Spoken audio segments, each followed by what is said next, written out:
Picture this: a medieval alchemist in a candlelit monastery, desperately boiling fermented grain mash, hoping to create gold. Instead, he accidentally produces a fiery, colorless liquid that smells like burnt bread and medicine. That failed experiment in 13th century Ireland or Scotland, historians still debate, gave birth to whiskey. But here's the twist you never knew. This water of life was nearly lost forever when English invaders outlawed distillation in the 1500s, forcing monks to bury their stills in bogs. What saved it? A secret pact between rebellious farmers and a king who traded land rights for barrels of illicit spirit. This isn't just about alcohol. It's about how humanity's thirst for survival forged an icon. Stick around, and you'll discover why wars were fought over this liquid, how it cured plagues, and why your favorite bourbon exists because of a 200-year-old tax evasion scheme.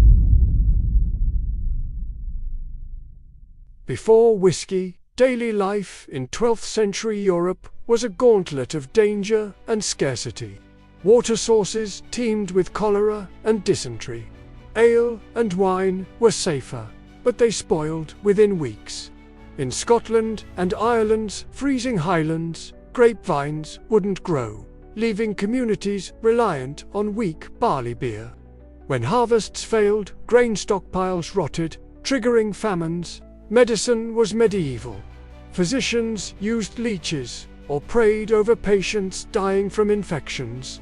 Meanwhile, Arab alchemists had pioneered distillation for perfumes, but their techniques vanished behind fortress walls after the Crusades. Europe was trapped in a cycle of drought, disease, and despair. Then came the Little Ice Age in 1300. Crops froze, and desperation sparked innovation. Monks began experimenting with distilling beer into aquavita water of life, hoping to create medicinal elixirs. Early versions were brutal, a crude, 80-proof liquid that tasted like solvent.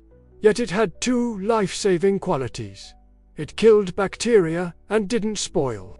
For shepherds in the Scottish Highlands, a flask of this harsh spirit meant surviving blizzards. For sailors, it sterilized wounds. But it was still a niche secret, too expensive and complex for mass production. Without whiskey's evolution, communities might have remained hostage to contaminated water and rotting harvests. The stage was set for a revolution, one that required a renegade monk and a king's vice. Enter Friar John Cor, a Scottish monk whose 1494 experiment changed everything. Working in Linda's Abbey, he scribbled a recipe in Latin. 8 bowls of malt to Friar John to make aquavita. That receipt, found in Scotland's Exchequer rolls, is whiskey's first paper trail. But here's the human drama. Cor almost failed. His copper still leaked toxic lead, and early batches tasted like molten metal. His breakthrough came by accident when he filtered the spirit through charcoal, softening its bite. Within months, King James IV demanded barrels for his court, not as medicine, but as pleasure. But the real shock came when Ireland claimed whiskey first. Citing a 1405 Annals of Clonmacnoise entry describing chiefs dying from taking a surfeit of aquavita. Suddenly, 2 nations were locked in a covert spirit war. Irish distillers aged their whiskey in smuggled sherry casks, creating a smoother sip. Scots responded by drying barley over peat fires, infusing smoky richness. Yet whiskey's survival hung by a thread. When Henry VIII dissolved monasteries in 1541, friars buried stills in bogs and taught farmers to distill in moonlit forests. In 1644, England's whiskey tax ignited rebellions. Entire villages hid stills inside coffins or waterfalls to muffle sounds. One smuggler, Maggie Murphy, became a folk hero by disguising barrels as pregnant bellies. near misses abounded. In 1725, malt tax riots burned Edinburgh, while Ireland's poteen makers faced deportation. Without these rebels, whiskey might have vanished. Instead, their defiance turned a monk's experiment into a cultural lifeline. Whiskey's global takeover began with chaos. After Scotland's 1707 union with England, illegal stills outnumbered legal ones 14-1. Smugglers coded recipes in Gaelic songs, while tax agents like Edinburgh's notorious Robert Armstrong torched distilleries. What happened next changed everything. In 1823, England's Excise Act offered pardons to Scots who licensed stills. Overnight, outlaws like George Smith founded Glenlivet, now a global giant. Meanwhile, Irish innovation boomed. In 1830, Dublin's John Jameson pioneered triple distillation for silky smoothness, while Aeneas Coffey's 1831 column still let distillers mass-produce cleaner spirit. But America's twist was accidental. In 1789, Baptist minister Elijah Craig charred oak barrels to reuse them, imparting vanilla notes into corn-based bourbon. By 1860, Cincinnati was Whiskyopolis, with 50 distilleries fueling river trade. Cultural adoption exploded. Japanese chemists imported Scotch stills in 1924, creating award-winning Yamazaki single malts. India's Amritoise launched in 1948, aging whiskey in monsooned wood for intense spice. Yet the darkest pivot came during US Prohibition. From 1920 to 1933, bootleggers sold medicinal whiskey through pharmacies, while Al Capone's gang made millions smuggling Scotch. This criminal boom had an ironic legacy. When Prohibition ended, surviving brands like Jack Daniel's became icons. By 1950, whiskey was embedded everywhere. From Hollywood films, Bogart sipping Scotch in Casablanca, to workers' lunches, Japanese salarymen drinking highballs. Whiskey reshaped society in ways no alchemist imagined. Positively, it funded nations. By 1900, whiskey taxes provided 40% of Scotland's public revenue. It fueled innovation. Chemist James Crowe invented pH testing in 1823, standardizing bourbon's safety. Culturally, it united communities. Scottish ceilidh dancers toasted with drams, while Irish wakes used whiskey to wet the baby's head. But the shadows deepened. Industrialization birthed whiskey cities like Louisville, where bourbon warehouses employed thousands but caused angels share ethanol clouds that killed nearby trees. Health crises erupted. In 1800s America, average consumption hit 7 gallons yearly per person, causing rampant liver disease.